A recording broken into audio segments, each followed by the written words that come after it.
Okay, hi Form 4 and Form 5 students who are doing revision for fungsi soalan. Okay, this one is soalan 2 from that module. So if you haven't watched soalan 1, go to the previous one first. Ini dah soalan 2 and this is from Selangor set 1 paper 2, kertas 2. So selalunya kalau kertas 2 it will be like 7 marks or 8 markah. Okay, the markah is more usually. Okay, let's look at the soalan. It is given that fx sama dengan this equation negative square root of 2x tolak 9 and x must be more than and equal to 9/2. Okay, and it has an inverse function, mempunyai. So yang ini it's like they confirm already, they are telling us that it has. Okay, berikan justifikasi for kewujudan of kewujudan of inverse. So how inverse function boleh wujud? How can this exist? Inverse function exists kalau we have a 1-to-1 function ataupun if we have a many-to-1 function. So ini dua selalunya kalau ada benda ni maksudnya songsang tu wujud. Satu kepada satu, banyak kepada satu. So usually teacher ask students to remember yang belakang ni lah. Yang belakang tu kena satu. Depan tu boleh jadi one ataupun boleh jadi many. Okay. Now here we are going to say because. Okay, so for the first answer, number 1, the inverse of x wujud exist kerana ini adalah yang original equation fx is a 1-to-1 function ataupun ini adalah fungsi 1 kepada 1. Okay, you can ask teacher, why you didn't choose many to 1? Sebab okay, dekat sini kan dia ada macam square root like that, right? Okay, usually square root means dia kena ada positive and negative, betul? When you put a punca kuasa square root, you must have a positive and a negative. Okay, but now do you realize they only put negative? Nampak tak? Dia just cuma choose yang negatif saja, positif tak ada. Maksudnya kalau ada positif negatif, maksudnya kita akan ada macam one to many.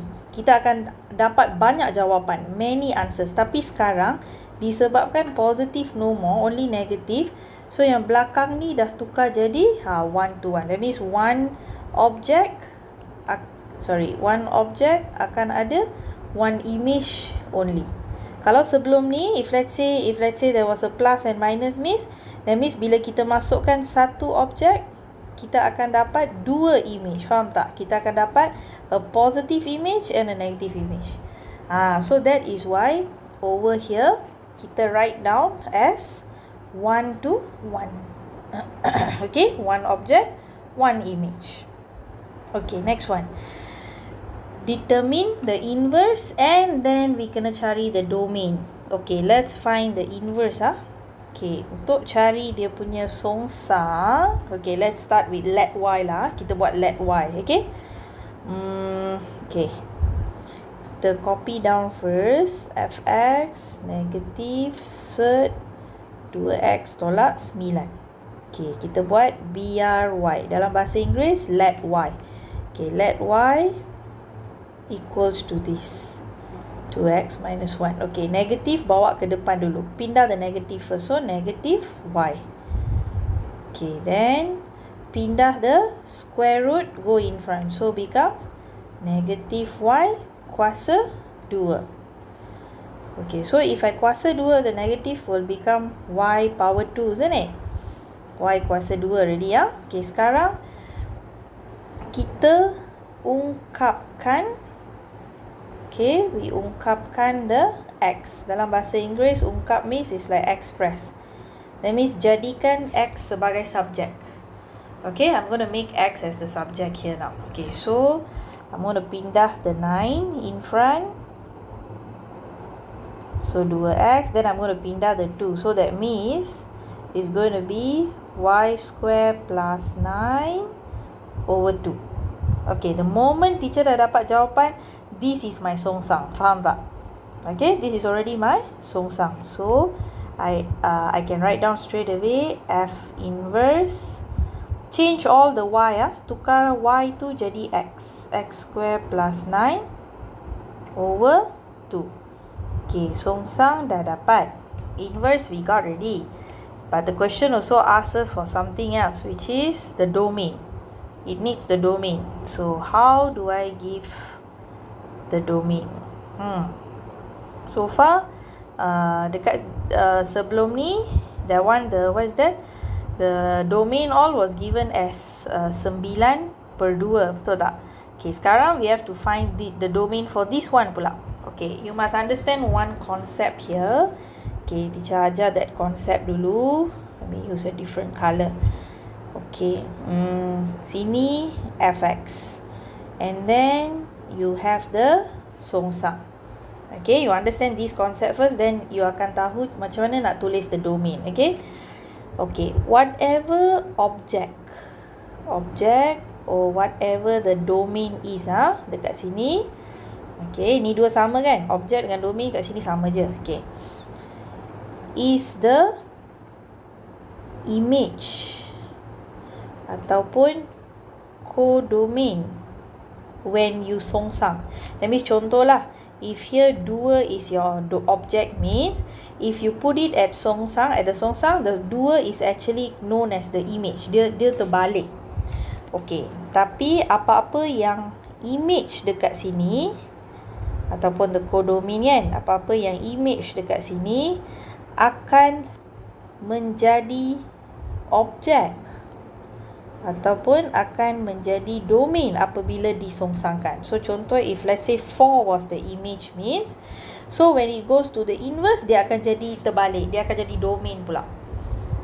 So you have to, if you can understand this concept, sekarang we want to cari the domain for the inverse, correct?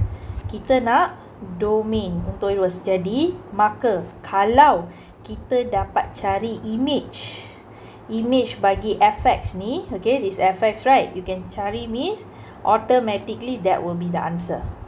Okay, following so sekarang teacher akan cari, originally this was the ni kan, 9/2, right? So we cari the image of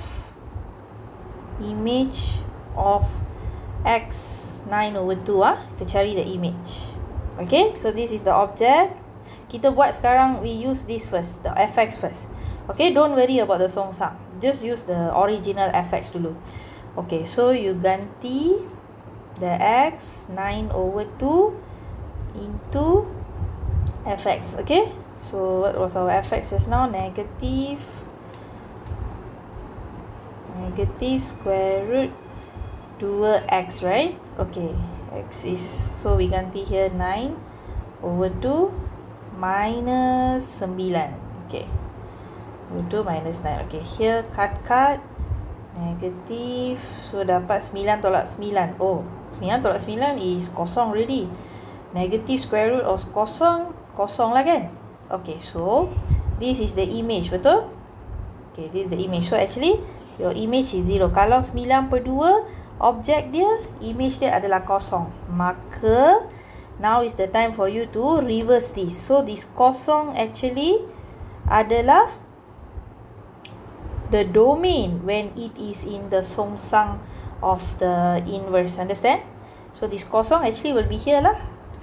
Faham tak? Okay, so the domain adalah x greater than equals to 0. Okay, so kita ambil the image yang kita dapat. Kalau soalan ask you to write the codomain, kalau soalan minta kita tulis codomain, ambil jawapan yang ini, 9/2. So that means you have to write your y, y lebih besar sama dengan 9/2. Okay, so it's just like the thing terbalik only lah. Tapi sekarang we don't need the codomain, we just need domain only. So this is very important. Okay, this is very important. Like just take note of this. Kadang-kadang students macam dah tahu nak buat apa, tapi you are like just not sure exactly like what to apply. Betul tak? So fahamkan this concept. This is the concept you need to understand. This is the concept you need to review. Tapi soalan dia dapat berapa markah if you realise here. This first one is 1 markah here. This is 1 mark. Here is 2 marks. So then you get your 3 markah. Okay. Okay, done. So now we do B. Okay, B is... Okay, diberi fx is 2 over x. Gfx is 3x. Cari gx. Okay, let's do it here. Okay, what is our fx? And then they give gfx. Fx 2 over x. Gfx 3x.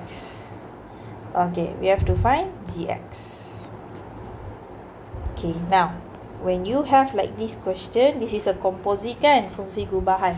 Okay, kita guna from the method, okay, which is, okay, we want to cari gx. So usually this is the method teacher ajar my students. Okay, if you look at your what is given kan, contoh teacher tulis dulu kat sini. Okay, F dekat bahagian luar is like consider outside, right? G dekat like dalam. Okay, it's like the second place. So in this one, teacher call this as luar, outside function. Okay, this one teacher call this as dalam, fungsi dekat dalam, ataupun inside function. So kalau nak cari, if you want to find the outside function, okay, you akan guna kaedah let y. Okay, let y. Dalam bahasa Melayu, biar y. Kalau nak cari inside function, kita akan guna kaedah substitution. We will use kaedah penggantian. By the way, if you like feel like teacher, this is the first time lah saya tengok macam ni, tak pernah pun tahu benda ni, okay, don't worry. Okay, you just follow first untuk this soalan. Later, I'm very sure mesti akan ada soalan yang perlu guna another method. Then you follow through with teacher. Okay. Alright. So the first one, we want to cari G. Okay. Where is our G here? G kita berada di luar. Betul tak? Our G is outside. Correct? So, if it's outside, ni teacher panggil as outside ah. Sebab dia dekat depan. Okay, outside function. So, kita akan guna let y. Okay. Always start by copying the equation dulu. Composite tu kena selalu salin. Itu selalu step 1 kita. Okay. Step 1 must copy down the original composite. Okay, step 2. Step 2, kamu letakkan kurungan yang besar. Like this. The big kurungan for the fx. Okay, and then step 3, we are going to put in the fx. Apakah fx kita? Jadi kita tulis kat sini. What is our fx? 2 over x. Okay, now 2 over x boleh ganti masuk tak dekat dalam? Depan tak boleh kan? Because we don't have the g, right? Therefore, we have to start this process. Step 4, we are going to do the let y. Okay, let y. Okay, biar y jadi whatever is inside the kurungan here, which is 2 over x. Okay, then kita ungkapkan, express the x. Okay, dan bahasa Melayu we call as ungkapkan, ataupun jadikan the x as the subject. Okay. So here, what I'm going to do is, I'm going to change place. So, X ke atas, Y ke bawah. Okay, now, the most important ones are here for us sekarang. Okay, teacher akan guna. We're going to use ni nak guna ni penting dengan yang ini. Ni dua sangat penting sekarang. These two are the important ones. Okay, so, salin balik di sana, copy back, G. Okay, but this time you're going to write it as y. Y. Sebab kan tadi dah tukar. We already changed it, right? Sama dengan 3x. Tapi the x you have to write as 2 over y. Okay, so gy equals to 6 over y. So nampak tak? Dah dapat the g already. So since we already got the g, just change back all to x lah. 6 per x. Tapi ada pecahan. So kalau ada pecahan, you must write x is not equal to 0 dekat bawah. X tak boleh jadi kosong kat bawah. Okay.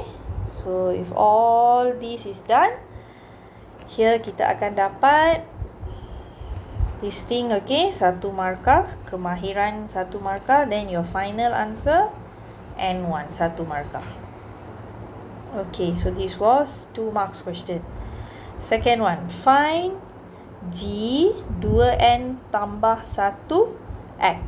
What is that? G 2N tambah 1X.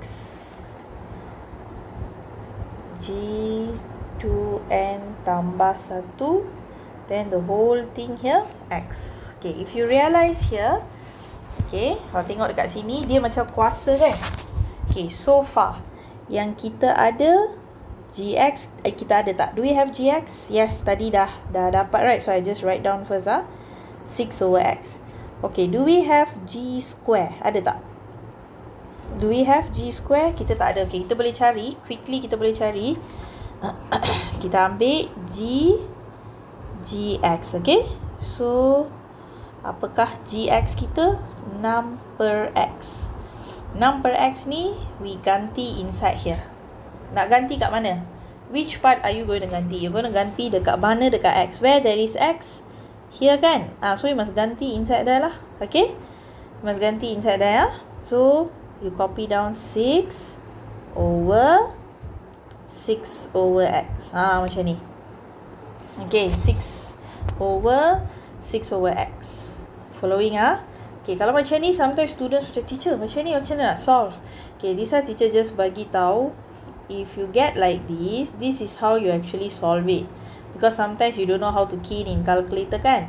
So ni tukar kepada darab. So the x goes up, the 6 comes down. So you see, you settle already. So tinggal x only actually here. This is x. Okay, now this is g square. Okay, sekarang kita cari G3 pula. G kuasa 3. If possible, kalau boleh, cari sampai 4. Kuasa 4, that will be good enough for you to buat kesimpulan. So, G kuasa 3, I'm going to use G square G. Right? Kita going to use G square G. So, G kuasa 2. Okay, what is my GX? 6 over X. Okay, yang 6 over X ni, I must ganti inside here. Okay, tapi sini dah X kan? So, this 6 over X, consider macam kita nak ambil ni, kita nak ganti dalam sini. Faham tak? Okay, so kalau ganti dalam tu, still 6 over X sahaja. Correct? Okay, this is your G3. Kalau G kuasa 4. Okay, I think G kuasa 4, we use G3 and G lah. Okay? G3 and G. Okay. So, what is my G? X, 6 per x. So this 6 per x must ganti here. So that means whatever this thing mesti ganti dekat dalam sini. Okay, so it will be 6 over x. Okay, looks like dapat sama macam yang tadi. So if you realize, like you can see a pattern here already. Let me use this here. G square G power 4. Nampak tak? Dia orang punya jawapan. And then GX and G power 3. Do you realize they share the same answers? Okay, from here, daripada sini kita dah dapat tahu kalau odd powers, kita akan dapat jawapan 6 per x. That maksudnya kuasa ganjil. Kuasa ganjil, you will get this answer. Tapi kalau even powers, kuasa genap, kita akan dapat x. Betul tak? Kuasa genap. So sekarang ni, now what we have to find out is G 2n plus 1. This 2n plus 1 adalah kuasa ganjil or genap. How to know?